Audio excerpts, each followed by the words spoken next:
ಈ ಕಥೆಯಲ್ಲಿ ನಮಗೆ ತೋರಿಸಲಾಗುವುದೇನೆಂದರೆ ಒಂದು ಭಯಾನಕ ವೈರಸ್ ಹರಡಿ ಜಗತ್ತಿನ ಬಹುತೇಕ ಜನರು ಜಾಂಬಿಗಳಾಗಿ ಬದಲಾಗಿದ್ದಾರೆ ಎಂದು ತೋರಿಸಲಾಗುತ್ತದೆ.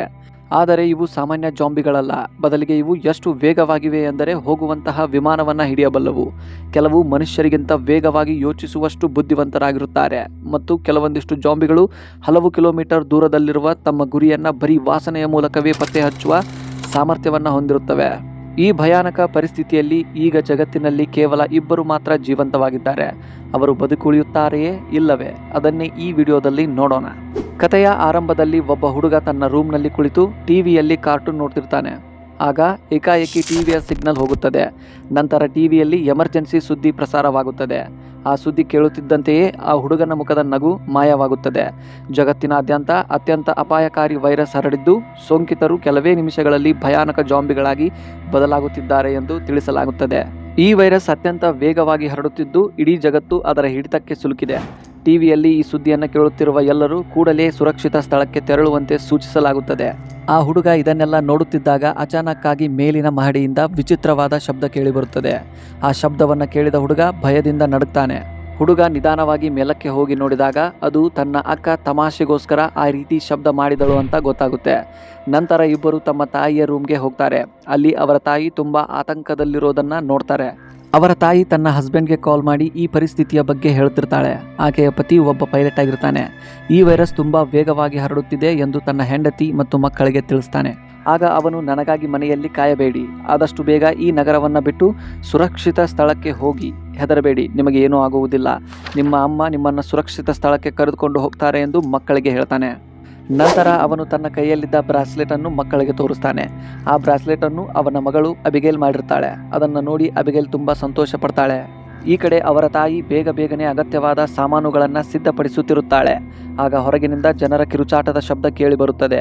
ಆದ್ದರಿಂದ ಆಕೆ ತನ್ನ ಇಬ್ಬರು ಮಕ್ಕಳನ್ನು ಕರೆದುಕೊಂಡು ತಕ್ಷಣ ಮನೆಯಿಂದ ಓಡಿ ಹೊರಗೆ ಬರ್ತಾಳೆ. ಅವರು ಕಾರಿನಲ್ಲಿ ಕುಳಿತುಕೊಳ್ಳಲು ಹೋಗುತ್ತಿದ್ದಂತೆ ಏಕಾಏಕಿ ಒಂದು ಜಾಂಬಿ ಅವರ ತಾಯಿಯ ಮೇಲೆ ದಾಳಿ ಮಾಡುತ್ತದೆ. ಇದರಿಂದ ಭಯಗೊಂಡ ಎಬಿಗೇಲ್ ತಕ್ಷಣವೇ ಕಾರಿನ ಕೆಳಗೆ ಅಡಗಿಕೊಳ್ಳುತ್ತಾಳೆ ಮತ್ತು ತನ್ನ ಕಣ್ಣ ಮುಂದೆಯೇ ತನ್ನ ತಮ್ಮ ಮತ್ತು ತಾಯಿಯನ್ನ ಜಾಂಬಿಗಳ ಕೈಯಲ್ಲಿ ಸಾಯುವುದನ್ನು ನೋಡುತ್ತಾಳೆ. ಆ ಜಾಂಬಿ ಆ ಚಿಕ್ಕ ಹುಡುಗಿಯನ್ನ ನೋಡದೆ ಅಲ್ಲಿಂದ ಹೊರಟು ಹೋಗುತ್ತದೆ. ಆ ಚಿಕ್ಕ ಹುಡುಗಿ ಭಯದಿಂದ ನಡುಗುತ್ತಿರುತ್ತಾಳೆ. ಆಗ ಅವಳು ತನ್ನ ತಾಯಿ ಕೂಡ ಜಾಂಬಿಯಾಗಿ ಬದಲಾಗಿರುವುದನ್ನು ನೋಡ್ತಾಳೆ. ಆ ಹುಡುಗಿಯ ತಾಯಿ ತನ್ನ ಮಗಳನ್ನ ನೋಡಿ ಅವಳ ಕಡೆಗೆ ಬರಲು ಶುರು ಮಾಡುತ್ತಾಳೆ. ಅವಳು ತನ್ನ ಮಗಳನ್ನ ಕೊಲ್ಲುವುದಕ್ಕಿಂತ ಮೊದಲು ಅದೇ ಸಮಯದಲ್ಲಿ ಒಬ್ಬ ವ್ಯಕ್ತಿ ದೇವರಂತೆ ಬಂದು ಎಬಿಗೇಲ್ ತಾಯಿಯನ್ನ ಕೊಂದು ಎಬಿಗೇಲನ್ನ ಕಾಪಾಡ್ತಾನೆ. ಸ್ವಲ್ಪ ಸಮಯದ ನಂತರ ಎಬಿಗೇಲ್ನ ತಮ್ಮ ಕೂಡ ಜಾಂಬಿಯಾಗಿ ಬದಲಾಗಿರುವುದನ್ನ ಅವಳು ನೋಡ್ತಾಳೆ.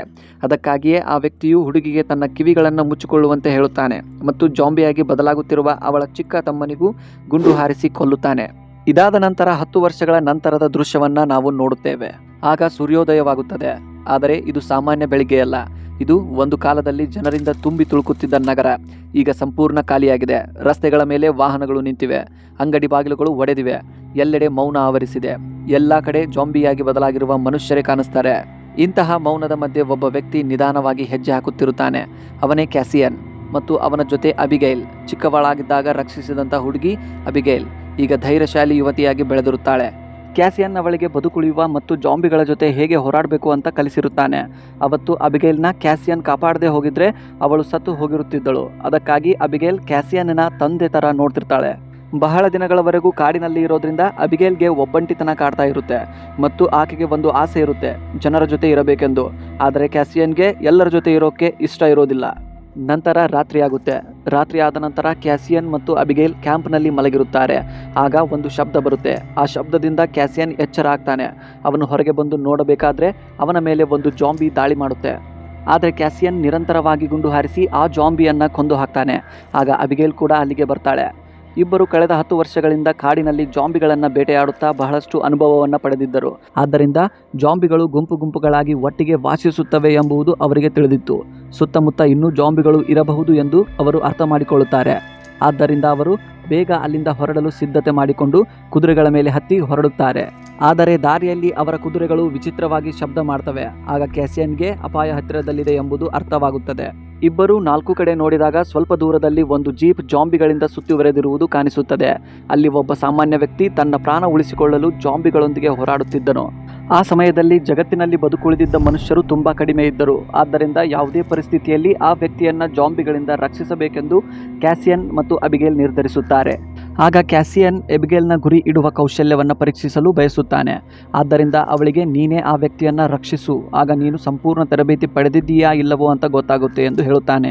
ನಂತರ ಕ್ಯಾಸಿಯನ್ ಅವಳಿಗೆ ಶಾಂತವಾಗಿ ಗುರಿಯನ್ನು ಸರಿಯಾಗಿ ನೋಡಿ ಗುಂಡು ಹಾರಿಸು ಎಂದು ಹೇಳುತ್ತಾನೆ.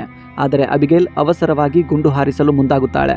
ಆ ಗುಂಡು ಜಾಂಬಿಗೆ ತಗುಲುವುದರ ಜೊತೆಗೆ ಆ ಬದುಕುಳಿದ ವ್ಯಕ್ತಿಗೂ ತಗುಲುತ್ತದೆ. ಇದನ್ನು ಕಂಡ ಕ್ಯಾಸಿಯನ್ಗೆ ಅಬಿಗೇಲ್ ಮೇಲೆ ತುಂಬ ಕೋಪ ಬರುತ್ತದೆ. ನಂತರ ಇಬ್ಬರು ಆ ವ್ಯಕ್ತಿಯ ಬಳಿಗೆ ಹೋಗುತ್ತಾರೆ. ಅವನನ್ನು ಇನ್ನು ಉಳಿಸಲು ಸಾಧ್ಯವಿಲ್ಲ ಎಂದು ಅವರಿಗೆ ತಿಳಿಯುತ್ತದೆ. ಆದ್ದರಿಂದ ಜಾಂಬಿ ಅವನನ್ನು ಕಚ್ಚಿದ್ದರೆ ಅವನು ಮತ್ತೆ ಜಾಂಬಿಯಾಗಿ ಎದ್ದೇಳದಂತೆ ಮತ್ತು ಮುಂದೆ ಅಪಾಯವಾಗದಂತೆ ಕ್ಯಾಸಿಯನ್ ಅವನನ್ನು ಕೊಂದು ಬಿಡ್ತಾನೆ. ಅದರ ನಂತರ ಆ ಸತ್ತ ವ್ಯಕ್ತಿಯ ಕಾರಿನಲ್ಲಿದ್ದ ಅಗತ್ಯವಿರುವ ಎಲ್ಲ ವಸ್ತುಗಳನ್ನು ಇಬ್ಬರು ತೆಗೆದುಕೊಳ್ಳಲು ಆರಂಭಿಸುತ್ತಾರೆ. ಕ್ಯಾಸಿಯನ್ ಆ ಸತ್ತ ವ್ಯಕ್ತಿಯ ಬೂಟುಗಳನ್ನು ತೆಗೆದುಕೊಂಡು ಧರಿಸುತ್ತಾನೆ. ಅಷ್ಟರಲ್ಲಿ ಆ ಸತ್ತ ವ್ಯಕ್ತಿಯ ಕಡೆಯವರು ಅಲ್ಲಿಗೆ ಬರುತ್ತಾರೆ. ಅವರ ಜೊತೆಗೆ ಹಲವಾರು ಶಸ್ತ್ರಸಜ್ಜಿತ ಜನರು ಇರ್ತಾರೆ. ಅವರು ಕ್ಯಾಸಿಯನ್ ಮತ್ತು ಅಬಿಗೇಲ್ನ ಸುತ್ತುವರಿಯುತ್ತಾರೆ. ಅವರಲ್ಲಿ ಒಬ್ಬನು ಕ್ಯಾಸಿಯನ್ ಕಾಲಿನಲ್ಲಿ ಆ ಸತ್ತ ವ್ಯಕ್ತಿಯ ಬೂಟುಗಳನ್ನು ನೋಡಿ ಇವರೇ ನಮ್ಮ ವ್ಯಕ್ತಿಯನ್ನು ಕೊಂದು ಅವನ ಸಾಮಾನುಗಳನ್ನು ದೋಚಿದ್ದಾರೆ ಎಂದು ಅನುಮಾನಿಸುತ್ತಾನೆ. ಅವನು ಕ್ಯಾಸಿಯನ್ ಮತ್ತು ಅಬಿಗೇಲ್ ಮೇಲೆ ದಾಳಿ ಮಾಡಲು ಮುಂದಾಗುತ್ತಿದ್ದಂತೆ ಒಂದು ಗರ್ಭಿಣಿ ಮಹಿಳೆ ಕಾರಿನಿಂದ ಇಳಿದು ತನ್ನ ಕಡೆಯವರಿಗೆ ಇವರನ್ನು ಬಿಟ್ಟು ಬಿಡಿ ಎಂದು ಹೇಳುತ್ತಾಳೆ. ಅಷ್ಟರಲ್ಲಿ ಕುದುರೆ ಅಪಾಯದ ಸೂಚನೆ ನೀಡುತ್ತದೆ. ಮುಂದಿನ ಕ್ಷಣವೇ ಆ ಕುದುರೆ ಅವರನ್ನೆಲ್ಲ ಎಚ್ಚರಿಸುತ್ತೆ. ಕೂಡಲೇ ಕಾಡಿನೊಳಗಿಂದ ಭಾರೀ ಶಬ್ದಗಳು ಕೇಳಿಬರಲು ಆರಂಭಿಸುತ್ತದೆ. ಆಗ ಬಹಳಷ್ಟು ಜಾಂಬಿಗಳು ಚಂಡಮಾರುತದಂತೆ 4 ದಿಕ್ಕಿನಿಂದ ಅವರ ಕಡೆಗೆ ಧಾವಿಸುತ್ತವೆ. ಅವುಗಳು ಎಷ್ಟು ವೇಗವಾಗಿ ಬರುತ್ತವೆ ಎಂದರೆ ಯಾರಿಗೂ ತಪ್ಪಿಸಿಕೊಳ್ಳಲು ಅವಕಾಶವೇ ಸಿಗುವುದಿಲ್ಲ.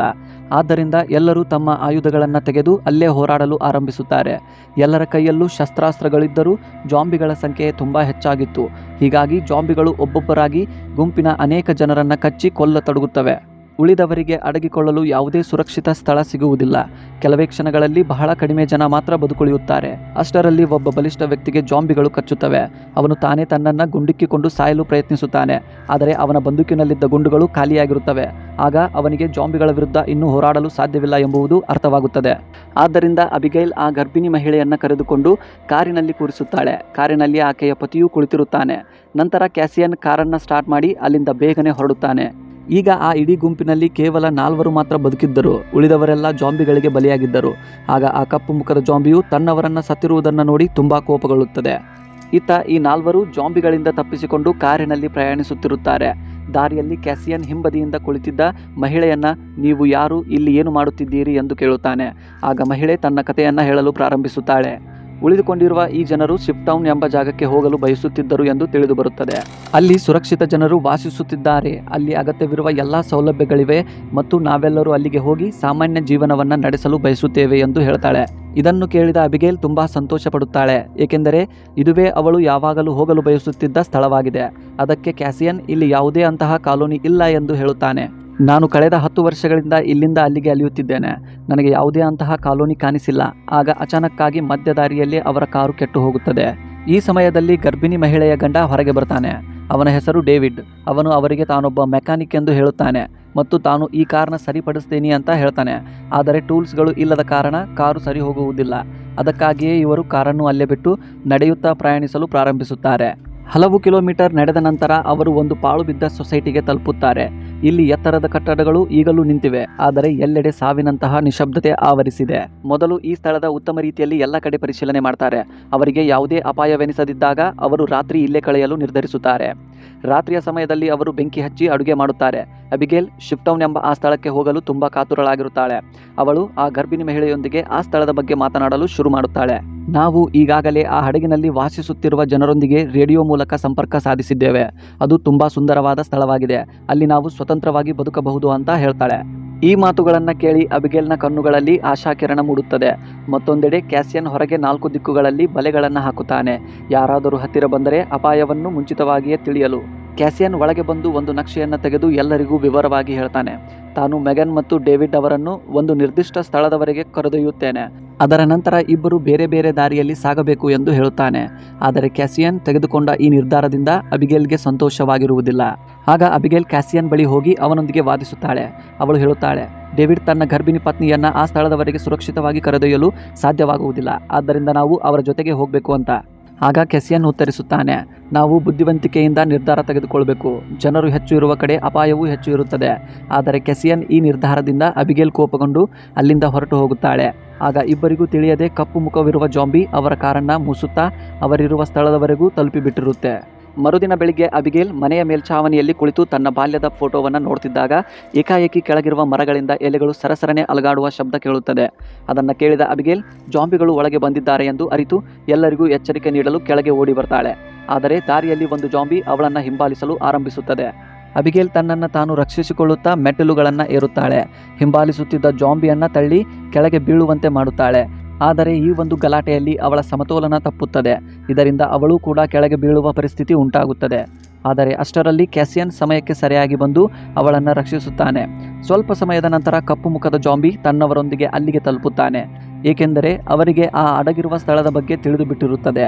ಈ ಕಡೆ ಕಪ್ಪು ಮುಖದ ಜಾಂಬಿಗೆ ತನ್ನವರು ಎಲ್ಲಿ ಸತ್ತಿದ್ದಾನೆ ಎಂಬುದು ಗೊತ್ತಾಗುತ್ತದೆ. ಆದರೆ ಅವರು ಮೊದಲೇ ಹಾಕಿದ್ದ ಬಲೆಗೆ ಸಿಕ್ಕಿಬೀಳುತ್ತಾರೆ. ಆ ಬಲೆಗಳಿಂದ ಅನೇಕ ಜಾಂಬಿಗಳು ಸಾಯುತ್ತವೆ. ಸ್ಫೋಟದ ಶಬ್ದವನ್ನು ಕೇಳಿದ ಕ್ಯಾಸಿಯನ್ ಜಾಂಬಿಗಳ ಗುಂಪು ಅವರನ್ನು ಹಿಂಬಾಲಿಸುತ್ತಿದೆ ಎಂದು ಅರ್ಥ ಮಾಡಿಕೊಳ್ಳುತ್ತಾನೆ. ಆಗ ಕ್ಯಾಸಿಯನ್ ಹೇಳ್ತಾನೆ, ಜಾಂಬಿಗಳ ಗುಂಪು ನಿನ್ನೆ ರಾತ್ರಿ ನಾವು ತಂಗಿದ್ದ ಸ್ಥಳಕ್ಕೆ ತಲುಪಿವೆ. ಅವೆಲ್ಲವೂ ಇನ್ನೂ ನಮ್ಮನ್ನೇ ಹಿಂಬಾಲಿಸುತ್ತಿವೆ. ಆದರೆ ಒಳ್ಳೆಯ ವಿಷಯವೇನೆಂದರೆ ಅವರು ಆ ಸ್ಥಳವನ್ನು ಬಿಟ್ಟು ಈಗಾಗಲೇ ಮುಂದೆ ಬಂದಿರುತ್ತಾರೆ. ಆಗ ದಾರಿಯಲ್ಲಿ ಅಬಿಗೇಲ್ಗೆ ನೆನಪಾಗುತ್ತದೆ, ಸ್ವಲ್ಪ ದೂರದಲ್ಲಿ ಒಂದು ಚಿಕ್ಕ ವಿಮಾನ ನಿಲ್ದಾಣವಿದೆ ಅಂತ. ಅಲ್ಲಿ ನನ್ನ ತಂದೆ ಕೆಲಸ ಮಾಡುತ್ತಿದ್ದರು. ಬಹುಶಃ ಅಲ್ಲಿ ಇನ್ನೂ ಕೆಲವು ವಿಮಾನಗಳು ಉಳಿದಿರಬಹುದು. ಅವುಗಳ ಸಹಾಯದಿಂದ ನಾವು ಸುಲಭವಾಗಿ ಶಿಪ್ಟೌನ್ಗೆ ತಲುಪಬಹುದು ಅಂತ ಹೇಳ್ತಾಳೆ. ಆದರೆ ಕ್ಯಾಸಿಯನ್ ಹೇಳ್ತಾನೆ, ನಾವು ವಿಮಾನ ನಿಲ್ದಾಣಕ್ಕೆ ಹೋದರೆ ಅದು ತೆರೆದ ಪ್ರದೇಶ. ಅಲ್ಲಿ ಜಾಂಬಿಗಳು ನಮ್ಮನ್ನು ಸುತ್ತುವರೆದರೆ ತಪ್ಪಿಸಿಕೊಳ್ಳಲು ಯಾವುದೇ ದಾರಿ ಇರುವುದಿಲ್ಲ. ಅಲ್ಲದೆ ಅಲ್ಲಿ ವಿಮಾನ ಸಿಗುವ ಸಾಧ್ಯತೆಯೂ ತುಂಬ ಕಡಿಮೆ. ಆದರೆ ಅಬಿಗೇಲ್ ಮತ್ತೆ ಮತ್ತೆ ಒತ್ತಾಯಿಸಿದ ಕಾರಣ ಕ್ಯಾಸಿಯನ್ ಕೊನೆಗೆ ಒಪ್ಪಿಕೊಳ್ತಾನೆ. ನಂತರ ಎಲ್ಲರೂ ವಿಮಾನ ನಿಲ್ದಾಣಕ್ಕೆ ತಲುಪುತ್ತಾರೆ. ಆದರೆ ಅಲ್ಲಿ ಯಾವುದೇ ವಿಮಾನ ಕಾಣಿಸುವುದಿಲ್ಲ. ಆಗ ಕ್ಯಾಸಿಯನ್ ಹೇಳ್ತಾನೆ, ನಾನು ಮೊದಲೇ ಹೇಳಿದ್ದೆ ಇಲ್ಲಿ ಯಾವುದೇ ವಿಮಾನ ಇರುವುದಿಲ್ಲ ಎಂದು. ನಂತರ ಅವರು ಅಲ್ಲಿದ್ದ ಒಂದು ಚಿಕ್ಕ ಗ್ಯಾರೇಜ್ಗೆ ಹೋಗುತ್ತಾರೆ. ಅದೃಷ್ಟಾವತ್ ಗ್ಯಾರೇಜಿನ ಬಾಗಿಲು ತೆರೆದ ತಕ್ಷಣ ಅವರಿಗೆ ಒಂದು ಚಿಕ್ಕ ವಿಮಾನ ಕಾಣಿಸುತ್ತದೆ. ಅದನ್ನು ಕಂಡು ಎಲ್ಲರೂ ತುಂಬ ಸಂತೋಷ ಪಡ್ತಾರೆ. ಯಾಕೆಂದರೆ ಈಗ ಶಿಪ್ಟೌನ್ ತಲುಪುವುದು ಅವರಿಗೆ ಸುಲಭವಾಗುತ್ತದೆ. ಆದರೆ ಆ ವಿಮಾನವನ್ನು ಹಲವು ದಿನಗಳಿಂದ ಬಳಸಿರಲಿಲ್ಲ. ಆದ್ದರಿಂದ ಮೆಕ್ಯಾನಿಕ್ ಆಗಿರುವ ಡೇವಿಡ್ ಹೇಳ್ತಾನೆ, ಈ ವಿಮಾನವನ್ನು ಸ್ವಲ್ಪ ರಿಪೇರಿ ಮಾಡಬೇಕು. ನಾನು ಇದನ್ನು 10 ರಿಂದ 15 ನಿಮಿಷಗಳಲ್ಲಿ ಸರಿಪಡಿಸುತ್ತೇನೆ ಅಂತ ಹೇಳ್ತಾನೆ. ಡೇವಿಡ್ ವಿಮಾನವನ್ನು ಸರಿಪಡಿಸುವಾಗ ಕ್ಯಾಸಿಯನ್ ಮತ್ತು ಅಬಿಗೇಲ್ ವಿಮಾನ ನಿಲ್ದಾಣದಲ್ಲಿ ಬೇಕಾಗಿರುವ ಕೆಲವು ವಸ್ತುಗಳನ್ನು ಹುಡುಕಲು ಹೋಗುತ್ತಾರೆ. ಆಗ ಕ್ಯಾಸಿಯನ್ ದೂರದರ್ಶಕದ ಮೂಲಕ ನೋಡಿದಾಗ ದೂರದಿಂದ ದೊಡ್ಡ ಸಂಖ್ಯೆಯಲ್ಲಿ ಜಾಂಬಿಗಳು ಅವರ ಕಡೆಗೆ ಬರುತ್ತಿರುವುದನ್ನು ನೋಡ್ತಾನೆ. ಆಗ ಜಾಂಬಿಗಳು ಬಹಳ ಬೇಗ ವಿಮಾನದ ಬಳಿ ತಲುಪಲಿದ್ದಾರೆ ಎಂದು ಗೊತ್ತಾಗುತ್ತದೆ. ಆಗ ಕ್ಯಾಸಿಯನ್ ಓಡುತ್ತಾ ಬಂದು ಡೇವಿಡ್ ಮತ್ತು ಅಬಿಗೇಲ್ಗೆ ಎಚ್ಚರಿಕೆಯನ್ನು ನೀಡ್ತಾನೆ. ನಾವು ಕೂಡಲೇ ವಿಮಾನವನ್ನು ಸ್ಟಾರ್ಟ್ ಮಾಡಬೇಕು, ಇಲ್ಲವಾದರೆ ಜಾಂಬಿಗಳು ಇಲ್ಲಿಗೆ ಬಂದು ನಮ್ಮನ್ನು ಸಾಯಿಸ್ತವೆ ಅಂತ ಹೇಳ್ತಾನೆ. ಅಬಿಗೇಲ್ ತಕ್ಷಣ ಪೈಲಟ್ ಸೀಟ್ನಲ್ಲಿ ಕುಳಿತುಕೊಳ್ಳುತ್ತಾಳೆ. ಅಲ್ಲೇ ಇದ್ದ ಮ್ಯಾನ್ಯುವಲ್ ಅನ್ನು ಓದುತ್ತಾಳೆ. ಅವಳ ತಂದೆ ಒಬ್ಬ ಪೈಲಟ್ ಆಗಿದ್ದರಿಂದ ಅವರಿಂದ ವಿಮಾನ ಹಾರಾಟದ ಬಗ್ಗೆ ಸ್ವಲ್ಪ ತಿಳಿದುಕೊಂಡಿರುತ್ತಾಳೆ. ಇತ್ತ ಕ್ಯಾಸಿಯನ್ ಜಾಂಬಿಗಳ ಮೇಲೆ ಗುಂಡು ಹಾರಿಸಿ ಅವುಗಳನ್ನು ತಡೆಯಲು ಪ್ರಯತ್ನಿಸ್ತಾನೆ. ಅಬಿಗೇಲ್ ಹೇಗೋ ಕಷ್ಟಪಟ್ಟು ವಿಮಾನವನ್ನು ಸ್ಟಾರ್ಟ್ ಮಾಡುತ್ತಾಳೆ. ಆದರೆ ತುಂಬ ತಡವಾಗಿರುತ್ತದೆ. ಅಷ್ಟರಲ್ಲಿ ಅನೇಕ ಜಾಂಬಿಗಳು ರನ್ವೇವರೆಗೆ ತಲುಪಿರುತ್ತವೆ. ಅವುಗಳ ವೇಗ ತುಂಬ ಹೆಚ್ಚಾಗಿರುತ್ತದೆ. ಒಂದು ಜಾಂಬಿ ವಿಮಾನದ ಬಾಗಿಲವರೆಗೂ ಬರುತ್ತಾನೆ. ಆದರೆ ಕ್ಯಾಸಿಯನ್ ಆ ಜಾಂಬಿಯ ಮೇಲೆ ಗುಂಡು ಹಾರಿಸಿ ಅವನನ್ನು ಸಾಯಿಸ್ತಾನೆ. ಅಷ್ಟರಲ್ಲೇ ಅಬಿಗೇಲ್ಗೆ ವಿಮಾನದ ನಿಯಂತ್ರಣ ಸಂಪೂರ್ಣವಾಗಿ ಗೊತ್ತಾಗುತ್ತದೆ. ಈ ರೀತಿ ಅವರು ವಿಮಾನವನ್ನು ಯಶಸ್ವಿಯಾಗಿ ಹಾರಿಸುತ್ತಾರೆ. ವಿಮಾನದಲ್ಲಿದ್ದ ಎಲ್ಲರೂ ತುಂಬ ಸಂತೋಷ ಪಡುತ್ತಾರೆ. ಏಕೆಂದರೆ ಅವರು ಶೀಘ್ರದಲ್ಲೇ ತಮ್ಮ ಶಿಪ್ಟೌನನ್ನು ತಲುಪುತ್ತಾರೆ ಎಂದು ಭಾವಿಸುತ್ತಾರೆ. ಆದರೆ ಆ ಸಂತೋಷ ಹೆಚ್ಚು ಹೊತ್ತು ಉಳಿಯುವುದಿಲ್ಲ. ಸ್ವಲ್ಪ ದೂರ ಹಾರಿದ ನಂತರ ಏಕಾಏಕಿ ವಿಮಾನದ ಎಂಜಿನ್ನಿಂದ ಹೊಗೆ ಬರಲು ಆರಂಭವಾಗುತ್ತದೆ. ಕಳೆದ 10 ವರ್ಷಗಳಿಂದ ಈ ವಿಮಾನ ಹಾರಿಸಿರದ ಕಾರಣ ಅದರ ಎಂಜಿನ್ನಲ್ಲಿ ದೋಷ ಉಂಟಾಗಿರುತ್ತದೆ. ಕೊನೆಗೆ ಎಂಜಿನ್ ಸ್ಫೋಟಗೊಂಡು ವಿಮಾನ ಕೆಳಕ್ಕೆ ಬೀಳಲು ಆರಂಭಿಸುತ್ತದೆ. ಕ್ಯಾಸಿಯನ್ ಧೈರ್ಯ ಮತ್ತು ಚಾತುರ್ಯದಿಂದ ವಿಮಾನವನ್ನು ಒಂದು ದೊಡ್ಡ ಮರದ ಮೇಲೆ ಕ್ರ್ಯಾಶ್ ಲ್ಯಾಂಡಿಂಗ್ ಮಾಡುತ್ತಾನೆ. ಎಲ್ಲರಿಗೂ ಸ್ವಲ್ಪ ಗಾಯಗಳಾಗುತ್ತವೆ. ಆದರೆ ಎಲ್ಲರೂ ಪ್ರಾಣಾಪಾಯದಿಂದ ಪಾರಾಗಿರುತ್ತಾರೆ. ಈಗ ಆ ವಿಮಾನ ಬಳಕೆಗೆ ಯೋಗ್ಯವಾಗಿರುವುದಿಲ್ಲ. ಆದ್ದರಿಂದ ಅವರು ಕಾಲ್ನಡಿಗೆಯಲ್ಲೇ ಪ್ರಯಾಣ ಮುಂದುವರಿಸಬೇಕಾಗುತ್ತದೆ. ಬಹಳ ದೂರ ನಡೆದು ಕೊನೆಗೆ ಒಂದು ನಿರ್ಜನ ರೈಲು ನಿಲ್ದಾಣವನ್ನು ತಲುಪುತ್ತಾರೆ. ಅಷ್ಟರೊಳಗೆ ರಾತ್ರಿಯಾಗಿರುತ್ತದೆ. ಅವರ ಸುತ್ತಮುತ್ತ ಯಾವುದೇ ಅಪಾಯವಿದೆಯಾ ಎಂದು ನೋಡುತ್ತಾರೆ. ಯಾವುದೇ ಜಾಂಬಿ ಕಾಣಿಸದ ಕಾರಣ ಅಲ್ಲೇ ರಾತ್ರಿ ಕಳೆಯಲು ನಿರ್ಧರಿಸುತ್ತಾರೆ. ನಂತರ ತಮ್ಮ ಮುಂದಿನ ಪ್ರಯಾಣದ ದಾರಿಯನ್ನು ನಕ್ಷೆಯಲ್ಲಿ ನೋಡಲು ಪ್ರಾರಂಭಿಸುತ್ತಾರೆ. ಆಗ ಅವರಿಗೆ ಶಿಪ್ಟೌನ್ ಕೇವಲ 2 ದಿನಗಳ ದೂರದಲ್ಲಿದೆ ಎಂದು ಗೊತ್ತಾಗುತ್ತದೆ. ಅಷ್ಟರಲ್ಲಿ ಗರ್ಭಿಣಿಯಾದ ಮೆಗನ್ ಕ್ಯಾಸಿಯನ್ ಬಳಿಗೆ ಬಂದು ಅವನಿಗೆ ಧನ್ಯವಾದ ಹೇಳುತ್ತಾಳೆ. ಅವಳು ಕ್ಯಾಸಿಯನ್ಗೆ, ನೀವು ಇಲ್ಲದಿದ್ದರೆ ನಾನು ಎಂದಿಗೂ ಇಲ್ಲಿಯವರೆಗೆ ತಲುಪಲು ಸಾಧ್ಯವಾಗುತ್ತಿರಲಿಲ್ಲ ಎಂದು ಹೇಳುತ್ತಾಳೆ. ಇದನ್ನು ಕೇಳಿದ ಕ್ಯಾಸಿಯನ್ಗೂ ಮೆಗನ್ ಬಗ್ಗೆ ಸಹಾನುಭೂತಿ ಮೂಡುತ್ತದೆ. ನಂತರ ಅವನು ತನ್ನ ಕಥೆಯನ್ನು ಹೇಳಲು ಆರಂಭಿಸುತ್ತಾನೆ. ಅವನು ಹೇಳುತ್ತಾನೆ, ಇಂದಿನಿಂದ 10 ವರ್ಷಗಳ ಹಿಂದೆ ಜಾಂಬಿ ವೈರಸ್ ಆರಂಭವಾದಾಗ ನನ್ನ ಹೆಂಡತಿ ಸೋಂಕಿಗೆ ಒಳಗಾಗಿದ್ದಳು. ಅವಳು ನನ್ನ ಮೇಲೆ ದಾಳಿ ಮಾಡಲು ಬರುತ್ತಿದ್ದ ಕಾರಣ ನಾನು ಅನಿವಾರ್ಯವಾಗಿ ಅವಳನ್ನು ಕೊಲ್ಲಬೇಕಾಯಿತು. ಅಂದಿನಿಂದ ಇಂದಿನವರೆಗೆ ನನ್ನೊಳಗಿನ ಮಾನವೀಯತೆ ಸತ್ತಂತಾಗಿದೆ. ಈ ಜಗತ್ತಿನಲ್ಲಿ ನನಗೆ ಅಬಿಗೇಲ್ ಮಾತ್ರ ಉಳಿದಿದ್ದಾಳೆ. ನನ್ನ ಜೀವ ಪಣಕ್ಕಿಟ್ಟಾದರೂ ಅವಳನ್ನು ಜೀವಂತವಾಗಿ ಕಾಪಾಡ್ತೇನೆ ಎಂದು ಹೇಳ್ತಾನೆ. ನಂತರ ಕ್ಯಾಸಿಯನ್ ಮೆಗನ್ಗೆ, ಈಗ ನನ್ನ ನಿರ್ಧಾರ ಬದಲಾಗಿದೆ. ಮೊದಲು ನಿನ್ನನ್ನು ಶಿಪ್ ಟೌನ್ಗೆ ಸುರಕ್ಷಿತವಾಗಿ ತಲುಪಿಸುತ್ತೇನೆ ಎಂದು ಹೇಳ್ತಾನೆ. ಇದನ್ನು ಕೇಳಿದ ಮೆಗನ್ ತುಂಬ ಸಂತೋಷ ಪಡುತ್ತಾಳೆ. ಇನ್ನೊಂದು ಕಡೆ ಮೆಗನ್ನ ಗಂಡ ಡೇವಿಡ್ ತನ್ನ ತಲೆಗೆ ಗನ್ ಇಟ್ಕೊಂಡು ಆತ್ಮಹತ್ಯೆ ಮಾಡಿಕೊಳ್ಳಲು ಯತ್ನಿಸ್ತಾನೆ. ಯಾಕೆಂದರೆ ಅವನ ಕಾಲಿಗೆ ಒಂದು ಜಾಂಬಿ ಕಚ್ಚಿರುತ್ತದೆ. ಆದರೆ ಡೇವಿಡ್ ಇನ್ನೂ ಜಾಂಬಿ ಆಗಿರುವುದಿಲ್ಲ, ಯಾಕೆಂದರೆ ಗಾಯ ತುಂಬ ಚಿಕ್ಕದಾಗಿರುತ್ತದೆ. ಆದ್ದರಿಂದ ಅವನು ಜಾಂಬಿ ಆಗುವ ಪ್ರಕ್ರಿಯೆ ನಿಧಾನವಾಗಿ ನಡೆಯುತ್ತಿರುತ್ತದೆ. ಈಗ ಅವನು ತನ್ನ ಹೆಂಡತಿ ಮೆಗನ್ನನ್ನು ಶಿಪ್ ಟೌನ್ಗೆ ತಲುಪಿಸಿ ತಾನು ಅವಳಿಂದ ದೂರವಿರಲು ನಿರ್ಧಾರ ಮಾಡ್ತಾನೆ. ಮರುದಿನ ಬೆಳಗ್ಗೆ ಈ ನಾಲ್ವರು ತಮ್ಮ ಪ್ರಯಾಣವನ್ನು ಮುಂದುವರಿಸ್ತಾರೆ. ಆಗ ದಾರಿಯಲ್ಲಿ ಕ್ಯಾಸಿನ್ಗೆ ಡೇವಿಡ್ನ ವರ್ತನೆ ಸ್ವಲ್ಪ ವಿಚಿತ್ರವಾಗಿ ಕಾಣಲು ಶುರುವಾಗುತ್ತದೆ. ಇವನಿಗೆ ಸೋಂಕು ತಗುಲಿದೆ ಎಂದು ಅನುಮಾನ ಬರುತ್ತದೆ. ಹಾಗಾಗಿ ಕ್ಯಾಸಿನ್ ಡೇವಿಡ್ನ ಹಿಡಿದು ಒಂದು ಖಾಲಿ ಜಾಗಕ್ಕೆ ಕರೆದುಕೊಂಡು ಹೋಗುತ್ತಾನೆ. ಅಲ್ಲಿ ಅವನ ಹೆಂಡತಿ ಮತ್ತು ಅಬಿಗೇಲ್ಗೆ ಕಾಣುವುದಿಲ್ಲ. ಅವನು ಡೇವಿಡ್ನ ಪ್ಯಾಂಟ್ ಮೇಲೆ ಎತ್ತುತ್ತಾನೆ. ಆಗ ಜಾಂಬಿ ಕಚ್ಚಿದ ಗುರುತು ಅವನಿಗೆ ಕಾಣುತ್ತದೆ. ಡೇವಿಡ್ ಬೇಗನೆ ಜಾಂಬಿ ಆಗಲಿದ್ದಾನೆ ಎಂಬುದು ಕ್ಯಾಸಿನ್ಗೆ ಖಚಿತವಾಗುತ್ತದೆ. ಆಗ ಕ್ಯಾಸಿಯನ್ ಹೇಳ್ತಾನೆ, ನೀವೇ ಸ್ವತಃ ಸಾಯಲು ಬಯಸ್ತೀಯಾ ಅಥವಾ ನಾನೇ ನಿನ್ನ ಶೂಟ್ ಮಾಡಲಾ ಅಂತ ಕೇಳ್ತಾನೆ. ಅದಕ್ಕೆ ಡೇವಿಡ್, ನಾನು ಯಾರಿಗೂ ತೊಂದರೆ ಮಾಡೋದಿಲ್ಲ ಮತ್ತು ಅಂತಹ ಪರಿಸ್ಥಿತಿ ಬಂದರೆ ನಾನೇ ನನ್ನನ್ನು ಸಾಯಿಸ್ಕೊಳ್ತೇನೆ ಅಂತ ಹೇಳ್ತಾನೆ. ಹಾಗಾಗಿ ಅವನು ಡೇವಿಡ್ನ ಬಿಡ್ತಾನೆ. ನಡೆದು ರಾತ್ರಿ ಆಗಿರುತ್ತದೆ ಮತ್ತು ಮುಂದೆ ಅವರಿಗೆ ಒಂದು ಮನೆ ಕಾಣಿಸುತ್ತದೆ. ಆಗ ಕ್ಯಾಸಿಯನ್ ಬಂದೂಕಿನಿಂದ ಗುರಿ ಇಟ್ಟುಕೊಂಡು ಮುಂದೆ ಸಾಗಲು ಶುರು ಮಾಡ್ತಾನೆ. ಆಗ ಅಚಾನಕ್ಕಾಗಿ ಪ್ರಕಾಶಮಾನವಾದ ಬೆಳಕು ಮಿಂಚುತ್ತದೆ ಮತ್ತು ಸ್ಪೀಕರ್ ಮೂಲಕ ನಿಮ್ಮ ವೆಪನ್ಗಳನ್ನು ಕೆಳಗೆಡಿ, ಇಲ್ಲವಾದರೆ ಗುಂಡಿಕ್ಕಿ ಕೊಲ್ಲಲಾಗುತ್ತದೆ ಅಂತ ಎಚ್ಚರಿಕೆ ಕೊಡಲಾಗುತ್ತದೆ. ಆಗ ಅವರಿಗೆ ಒಳಗೆ ಮನುಷ್ಯರೇ ಇದ್ದಾರೆ ಎಂಬುದು ತಿಳಿಯುತ್ತದೆ. ಅಬಿಗೇಲ್ ಮುಂದೆ ಬಂದು, ನಾವು ಯಾರಿಗೂ ಹಾನಿ ಮಾಡಲು ಬಂದಿಲ್ಲ, ನಮಗೆ ಸಹಾಯ ಬೇಕು ಅಷ್ಟೇ ಎಂದು ಹೇಳುತ್ತಾಳೆ. ಅಷ್ಟರಲ್ಲಿ ಆ ಮನೆಯ ಮಾಲೀಕ ಹೊರಗೆ ಬರ್ತಾನೆ. ನಿಮಗೆ ಇಲ್ಲಿ ಊಟ ಮತ್ತು ರಾತ್ರಿ ಉಳಿಯಲು ಅವಕಾಶ ಕೊಡುತ್ತೇನೆ, ಆದರೆ ಒಂದು ಷರತ್ತು ಇದೆ, ನಿಮ್ಮ ಎಲ್ಲ ಬಂದೂಕುಗಳನ್ನು ಹೊರಗೆ ಬಿಡಬೇಕು ಎಂದು ಹೇಳ್ತಾನೆ. ಅವರು ತಮ್ಮ ಎಲ್ಲ ವೆಪನ್ಗಳನ್ನು ಹೊರಗೆ ಬಿಟ್ಟು ಮನೆಯೊಳಗೆ ಹೋಗುತ್ತಾರೆ. ಮನೆಯ ಮಾಲೀಕ ಎಲ್ಲರನ್ನ ಸ್ವಾಗತಿಸಿ, ನಾನು ಒಬ್ಬ ಸೈಂಟಿಸ್ಟ್, ಇಲ್ಲಿ ಒಬ್ಬನೇ ಇರುತ್ತೇನೆ, ಬೇಕಾದರೆ ಇಲ್ಲಿಂದ ಹೋಗಬಹುದಿತ್ತು, ಆದರೆ ಇಂತಹ ಸ್ಥಳದಲ್ಲಿ ನನಗೆ ಸಂಶೋಧನೆ ಮಾಡಲು ತುಂಬ ಅನುಕೂಲವಾಗಲಿದೆ ಎಂದು ಹೇಳುತ್ತಾನೆ. ನಂತರ ಅವನು ಎಲ್ಲರಿಗೂ ಬಹಳ ರುಚಿಯಾದ ಊಟವನ್ನು ನೀಡುತ್ತಾನೆ. ಬಹಳ ದಿನಗಳ ನಂತರ ಇಂತಹ ರುಚಿಯಾದ ಆಹಾರ ಸಿಕ್ಕಿದ್ದರಿಂದ ಎಲ್ಲರೂ ಆಶ್ಚರ್ಯಪಡುತ್ತಾರೆ ಮತ್ತು ಸಂತೋಷದಿಂದ ಊಟ ಮಾಡ್ತಾರೆ. ಊಟವಾದ ನಂತರ ಸೈಂಟಿಸ್ಟ್ ಅವರಿಗೆ ಜ್ಯೂಸ್ನ ಕೊಡ್ತಾನೆ. ಬಹಳ ದಿನಗಳ ಬಳಿಕ ನೆಮ್ಮದಿಯಾಗಿ ಕುಳಿತು ಮಾತನಾಡುವ ಅವಕಾಶ ಸಿಕ್ಕಿದ್ದರಿಂದ ಎಲ್ಲರೂ ಸಂತೋಷವಾಗಿರ್ತಾರೆ. ಸೈಂಟಿಸ್ಟ್ನ ಮಾತುಗಳನ್ನು ಕೇಳಿದ ನಂತರ ಅವರಿಗೆ ಏನೋ ವಿಚಿತ್ರವಾಗಿ ಅನಿಸುತ್ತದೆ. ಸೈಂಟಿಸ್ಟ್ ಹೇಳ್ತಾನೆ, ಈ ವೈರಸ್ ಒಂದು ಕಡೆ ತುಂಬ ಅಪಾಯಕಾರಿ, ಆದರೆ ಇನ್ನೊಂದು ಕಡೆ ಇದು ಮನುಷ್ಯರನ್ನು ಇನ್ನಷ್ಟು ಶಕ್ತಿಶಾಲಿಗಳನ್ನಾಗಿ ಮಾಡಿದೆ. ದುರ್ಬಲರು ಸತ್ತು ಹೋಗ್ತಾರೆ, ಆದರೆ ಬಲಿಷ್ಠರು ಜಾಂಬಿಗಳಾಗಿ ಬದುಕುತ್ತಾರೆ.